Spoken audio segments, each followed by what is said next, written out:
Alright, so we got the 238 spoilers, and this chapter is, of course, pure insanity, just as the last couple have been, because we're getting into, surprisingly, the conclusion of Sukuna versus Kashimo in this chapter, because that's what started in the previous chapter. We saw Kashimo taking on Sukuna, and Kashimo's curse technique was revealed and explained. And let me give the official definition here. So it says the mythical beast Amber, which is the name of it, reconstructs flesh in order to manifest phenomena that Kashimo converts from cursed energy. I'll talk more about that in my full review for this chapter later this week, but as he continued to go against Sukuna, Sukuna was able to unlock his full true form. And it said that Sukuna has a way to repair flesh only once besides reverse curse technique, and he could do so by resuming transformation as a curse taking freshly form, which he had purposely interrupted before. So that's pretty wild. And just like with Kashimo, I'll talk more about this in my full review, but Sukuna now has his true four-armed form, implying that he's truly at his full power now, I suppose, and fully resurrected or something. Not really sure what the entire status on that is, but the chapter begins with Kashimo analyzing Sukuna with his X-ray enhanced eyes, and the narrator says Kashimo was seeing perfection. The narrator then explains that even if Sukuna had to use hand signs, his other two hands will be free. He can use non-stop chants without straining his lungs due to having more mouths. He's just superior to any other sorcerers. Even though his body is deformed, he can still use all of his body functions. So this is really cool. And I don't know if this is the entire reason Sukuna's body is the way that it is, but it really helps for sure. And I could totally see Sukuna purposely doing this to himself, strictly as a pragmatic way to become the absolute best sorcerer. Multiple hands, so some will be free, some can use hand signs, some can use cursed tools, and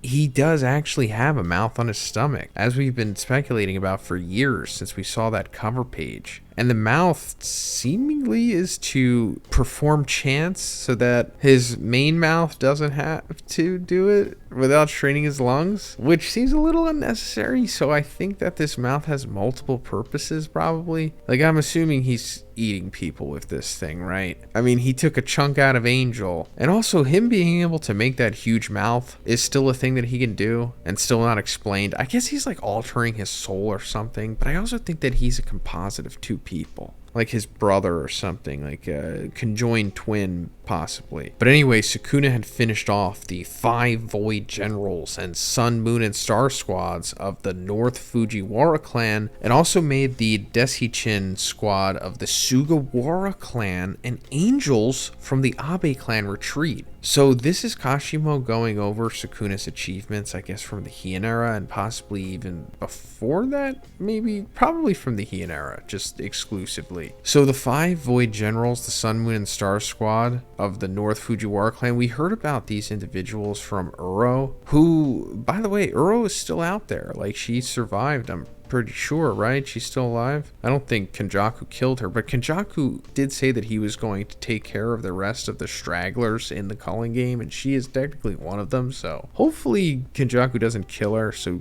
we can see how she reacts to Sukuna, because I think that's what we've been waiting for with her character's conclusion, right? And she also kept accusing Akotu of being a part of the Fujiwara clan, but interestingly enough, the Desichin squad of Sugiwara clan is being mentioned here. And the only other time that we've heard Sugawara in the series is from Michizane Sugawara, which Gojo said was a common ancestor between him and Akotu. And also, Michizane Sugawara wound up becoming like one of the big 3 vengeful spirits. We don't know the others as far as I know, but like, unless Rika is considered one, because she is, you know, like a vengeful spirit. Also, what we recently saw of Naoya taking on Maki, he would be considered a vengeful spirit as well, considering how he came to be, you know. So Sukuna probably took down Michizane Sugawara in the past, maybe, and maybe that's why he became a vengeful spirit. Like, he was mad that Sukuna beat him, similar to how Naoya was mad that Maki beat him. And, you know, Naoya was also killed by Maki's mom with a regular knife.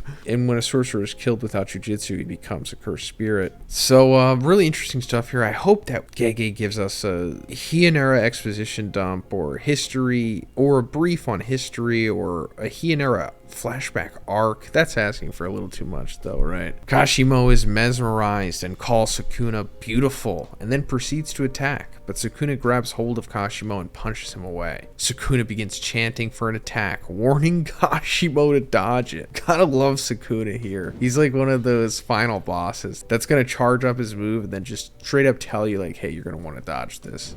And he launches a huge dismantle slash. And Kashimo realizes that that's the attack which ended Gojo. This is an amazing panel. Gojo was launching like a massive shark fin of like dismantle at Kashimo. Like this is the biggest we've ever seen so far, I think. At least in this big like energy wave type formation. And I assume Kashimo's telling the truth here. This is the new altered dismantle that killed Gojo. Essentially the reality cutter that he was able to develop from Maharaga's data on how to stop Limitless. Kashimo calls that attack a slash that cuts the world. Sukuna then says that a stupid person once tried to teach him love, and he says he's alone because there's no person on his level. Sukuna says he chose wrong person to teach love and should have told it to Gojo or Kashimo. So he's talking about Yorozu here, and I don't think this statement has anything to do with attraction, if you will. I think he's just trying to say like it would have been better off for them rather than him, since he is the one above all. Stuff like that doesn't necessarily really apply to someone like Sukuna anymore, and I'll talk a little bit more about that as he goes into more about how he feels. Sukuna then continues his attack and even overwhelms Kashimo with quick movements.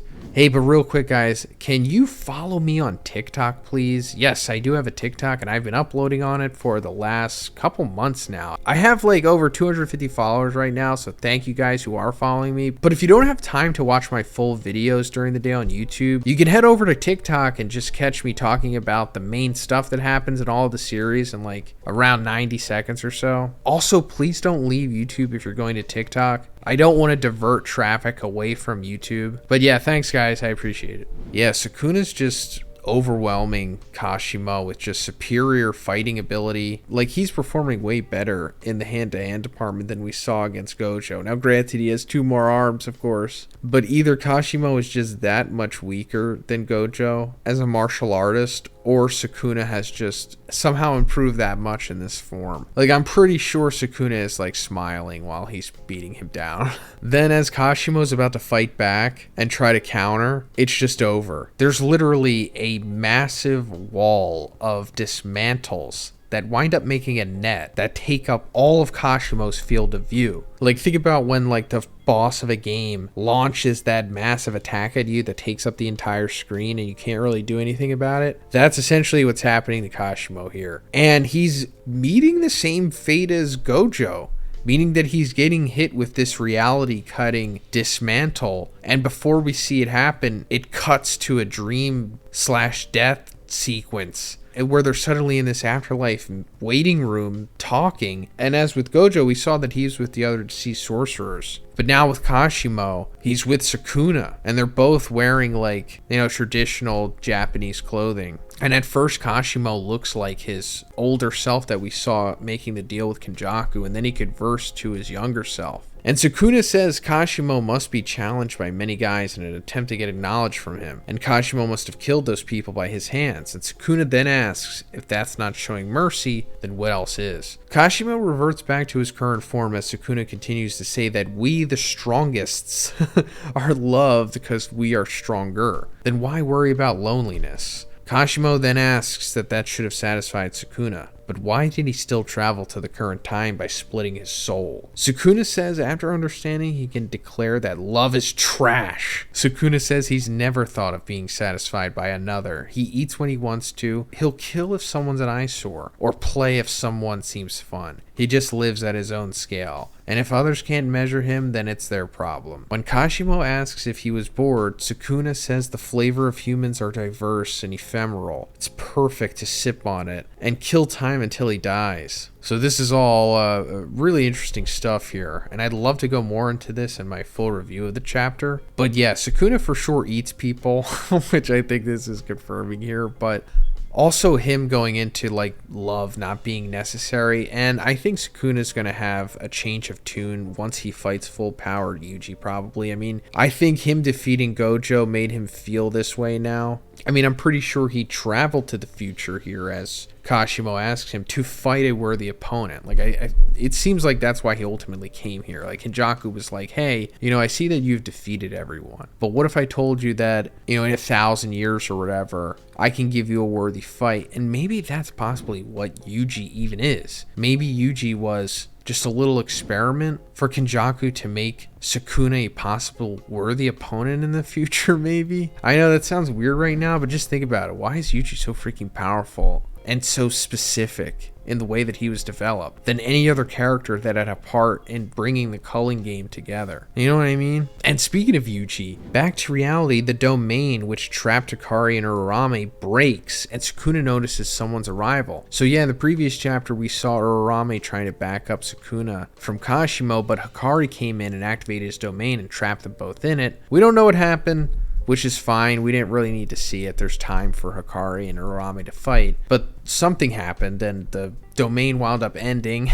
But out of it, we see Yuji and Higuruma, and that's where the chapter ends. Yuji and Higuruma coming down on Sukuna, and this is incredible. So first of all, we've been talking about Higuruma for months now, been waiting to see this guy back in action. He's one of the most interesting characters, one of the coolest power sets in the series in my opinion, and I would love to see him put somebody on trial. Now, maybe he puts Sukuna on trial, but that seems unlikely because, like, man, Sukuna's just way too powerful for him to fall victim to the domain deadly sentencing. Like, you know, we've seen that he could just instantly kill you, first of all. But aside from that, if you are strong enough to play domains with him, he'll just, you know, lay his 2D surface on your 3D sphere and then break it from the outside, as we saw what he did with Gojo. So something has to happen for him to be trapped or tricked into Higuruma's domain expansion, and then, wow, things are getting really interesting then. In theory, it could shut down Sukuna's curse technique, and, you know, best case scenario, it sentences him